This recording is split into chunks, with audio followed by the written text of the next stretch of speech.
हर बार इससे भी ज्यादा होता है। 16 में तो एकरों से बुरा हाल है।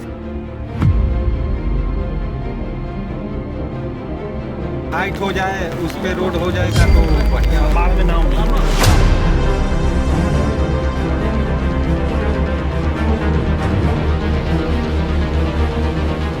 बहुत बहुत उनको धन्यवाद देंगे। फर्स्ट बार में ये आ गए, उसके बाद जो कमी है हमारे पंचायत में बोले कि सारा व्यवस्था हम करवा रहे हैं। 9 बजे ना ठीक है, हम रहेंगे। ठीक है, अपने क्या स्थिति है खुद घूमना, पता करना है ना, क्योंकि ये कुछ छोटी मोटी चीज़ पर नहीं कि छिप जाएगी। तो खैर इस बात को उन्होंने स्वीकार किया और वो तुरंत अभी प्लास्टिक भेज रहे हैं।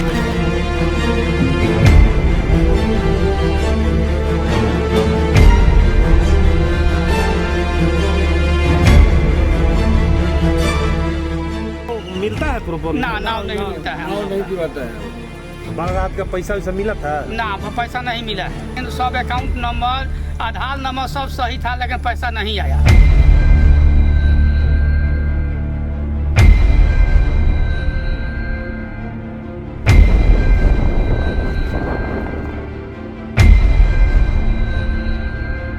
बड़हरा में आई भीषण बाढ़ ने जनजीवन को बुरी तरह प्रभावित किया है, परंतु संकट चाहे जितना भी विकराल हो, बड़हरा के सपूत, वहां के बेटे और भाई, पूर्व विधान परिषद सदस्य रणविजय सिंह जी अपने फौलादी इरादों और अडिग संकल्प के साथ राहत कार्यों में युद्ध स्तर पर जुट चुके हैं। सूचना मिली, जैसी सूचना मिली कि यहाँ बाढ़ की स्थिति हो गई है, तो ये तो एक मोरल रिस्पॉन्सिबिलिटी, एक नैतिक धर्म है कि आप यहाँ से जुड़े हुए इनके सुख दुख में। तो अभी तुरंत हमने सीओ साहब को बोला है, तो यहाँ पर अभी तुरंत जो लोग अभी सैकड़ों की संख्या में लोग जो है ना रोड पर आए हुए हैं, उनको कम से कम प्लास्टिक से सामान मिलना चाहिए ना।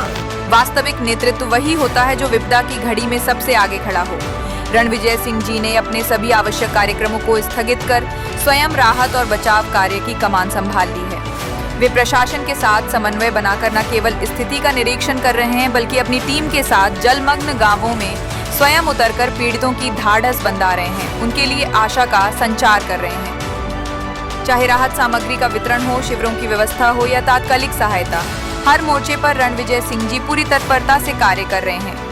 बाढ़ की स्थिति आ रही है, तो जो भी आपकी जो नियमावली है, जो भी आपसे जुड़े हुए लोग हैं, कि जो भी क्या स्थिति है खुद घूमना, पता करना है ना, क्योंकि ये कुछ छोटी मोटी चीज़ पर नहीं कि छिप जाएगी।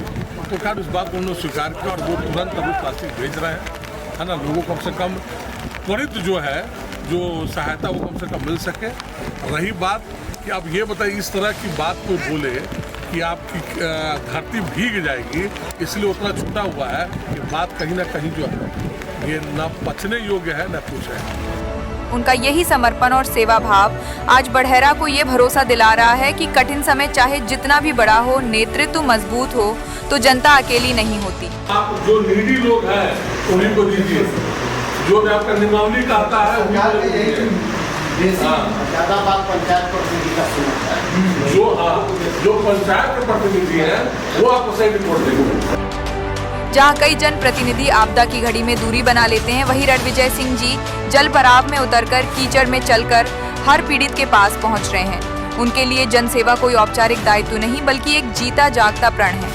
जो कटाव है ये लगभग हम लोग का जन्म के पहले से कटाव, वही कटाव के चलते इधर पानी आ रहा है, बाढ़ आ रहा है। हम लोग का जो मंत्री जी रघुनंदन, वो बोलते हैं कि देखिए ये तो जन्म जुगी है, बाढ़ नहीं आएगा तो पैदा कैसे होगा, वहाँ स्विच गेट बन जाएगा। तो वही हिसाब से हम लोग पानी छोड़ेंगे कि केवल हम लोग का धरती डूब जाएगी। इतना परेशानी हम लोग का नहीं होगा। हम लोग का पंचायत का जितना परेशानी है, हम लोग को सबसे पहले हमारे नेकनाम टोला पंचायत में दिक्कत होता है। क्या लगता है डूबने से ही पैदा होगा, आपको लगता है? नहीं, गलत बात। उसी हिसाब से पानी हम छोड़ेंगे कि धरती डूब जाए, पैदा भी हो जाए। इतना भयानक रूप से बाढ़ आना ही कोई खतरा हो सकता है, खतरा हो रहा है किसानों को लौकी। अब बताइए, इधर से इतना पानी हो गया, ऊपर से पानी पड़ रहा है। देखिए हमारा पंचायत यही है, सब पंचायत डूब रहा है और ऊपर से भी पानी पड़ रहा है। कैसे ही लोग रहेंगे, हम यही सोच रहे हैं। रोड कब कटा? रोड तो 3 दिन से कट गया है। कोई संज्ञान नहीं ले रहा है। कोई भी नहीं आया है। बड़हरा की जनता के लिए वे केवल नेता नहीं, संकट की घड़ी में एक सच्चे नायक बनकर खड़े।